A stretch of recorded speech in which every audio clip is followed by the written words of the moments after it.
Paulo, o senhor quer falar agora ou quer falar depois do... Seria rápido, senhor presidente, saudar o ministro, saudar os senhores deputados e senhoras deputadas. A questão, eu estive, semana retrasada, no encontro dos governadores da Amazônia, lá em Belém, e lá foi dito, e todo mundo concordou, que o investimento do governo federal na região amazônica é inferior à proporção da habitação da Amazônia no contexto nacional. Então, isso demonstra, evidentemente, a falta de investimento na nossa região. E eu vou falar especialmente de Roraima, que lá, praticamente, isso é uma coisa que a gente ouve falar, mas não acontece, né? A gente sabe que existe os investimentos federais, mas lá não acontece nada.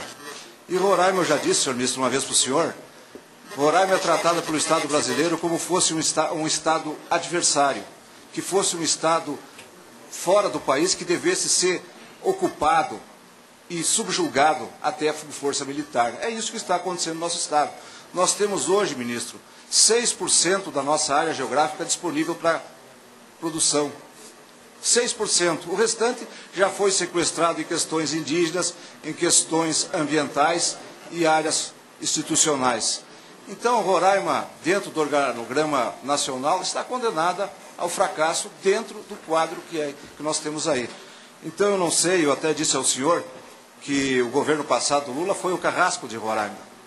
Nós esperamos que com o Dilma seja diferente. Que Roraima, com o senhor, com a sensibilidade, uma primeira presidenta, uma senhora, uma mulher, deve ter uma sensibilidade e entenda a aflição de Roraima. E se não quiser considerar a existência de 450 mil brasileiros lá, considere pelo mínimo que lá é uma área geográfica do tamanho do estado de São Paulo e que é estratégica, porque está no hemisfério norte, está de frente à maior potência mundial, que é os Estados Unidos, e é a nossa porta para o acesso ao Pacto Andino, à Venezuela, ao Caribe. Então, eu devo dizer que Roraima precisa, ou das duas umas, ter uma melhor consideração do governo federal, ou sei lá o que fazer, porque nós ficamos, eu acho que até nós temos que, até eu disse brincando, que nós, já que a nossa área territorial foi retirada, nós temos que, de repente, explorar a área espiritual.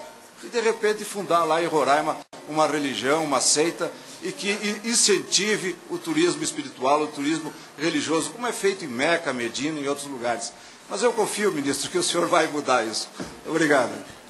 Deputado Paulo, esse sentimento de orfandade do Estado de Roraima em relação às ações do governo federal, e a gente compreende, sobretudo quando o Estado teve que oferecer para a federação e para o país extensas áreas do seu território para atender aí os ditames da legislação de proteção ao indígena e à proteção ambiental. Eu acho, deputado, que talvez aí esteja, digamos assim, a oportunidade, e me coloco à disposição de sentar com a bancada de Roraima para ver que tipos de ações poderiam ser desenvolvidas como compensação a essa situação. E é uma situação de fato, né?